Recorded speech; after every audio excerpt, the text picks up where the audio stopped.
दरवाजे पर आने वाली आवाज को सुनकर सूर्या एक लाचार की तरह खड़ा होकर दरवाजे की तरफ देख रहा था।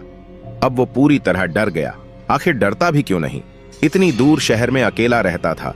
कहने को शहर था, मगर शहर के आखिरी छोर पर उसका घर, जहां बस गिनती के घर थे, जिनमें भी आधे से ज्यादा पुरानी हवेलियां थीं। इन हवेलियों में लोग दिन के उजाले में भी डर जाए, मगर सूर्या उस हवेली में दिन और रात दोनों वक्त रहता था। सूर्या ने थोड़ी हिम्मत जुटाकर फिर आवाज लगाई और बोला, कौन है बाहर?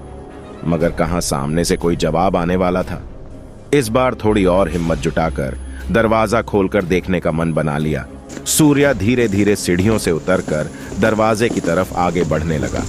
तभी उसे महसूस हुआ जैसे उसके पीछे कोई चल रहा है। वह एक पल अचानक रुका और ध्यान से सुनने लगा। कुछ देर सुनने पर भी उसे कुछ सुनाई नहीं दिया। फिर से आगे बढ़ने लगा। एक कदम बढ़ाने पर फिर उसे उसके साथ चलने की आवाज सुनाई दी।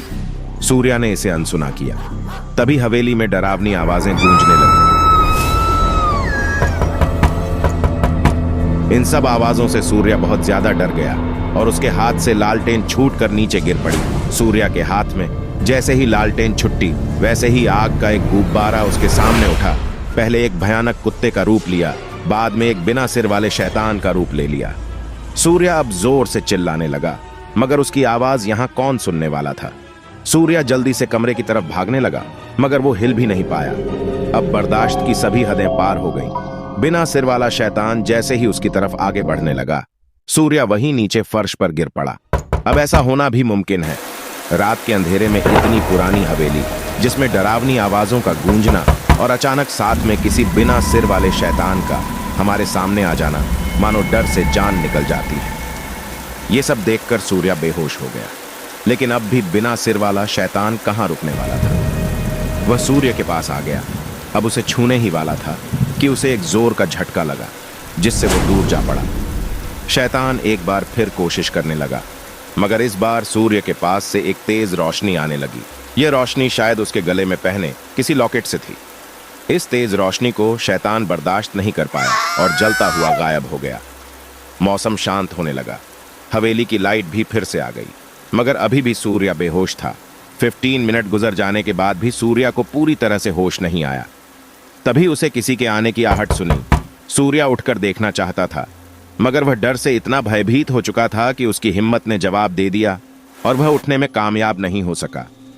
बहुत ध्यान से देखने पर सूर्या ने देखा कि 3-4 लोग उसके करीब आ रहे हैं, जो नकाब से अपना मुंह ढक रखे हैं। जब सूर्या ने बहुत ही ध्यान से देखा तो उसे 3-4 नकाबपोश उसकी तरफ आते दिखे। सूर्या उनसे कुछ पूछ पाता, उससे पहले ही एक बार फिर बेहोश हो गया।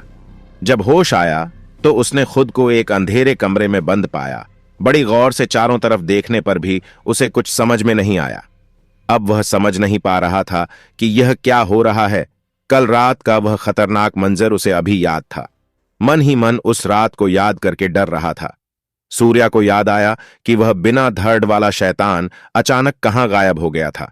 तभी उसकी नजर गले में पहने लॉकेट पर पड़ी। लॉकेट को देखने पर उसे वह दिन याद आया। आखिर क्या है इस लॉकेट का राज? सूर्या को क्या याद आया? ये सब जानने के लिए सुनते रहे हमारे साथ life and death mystery, only on new power 69।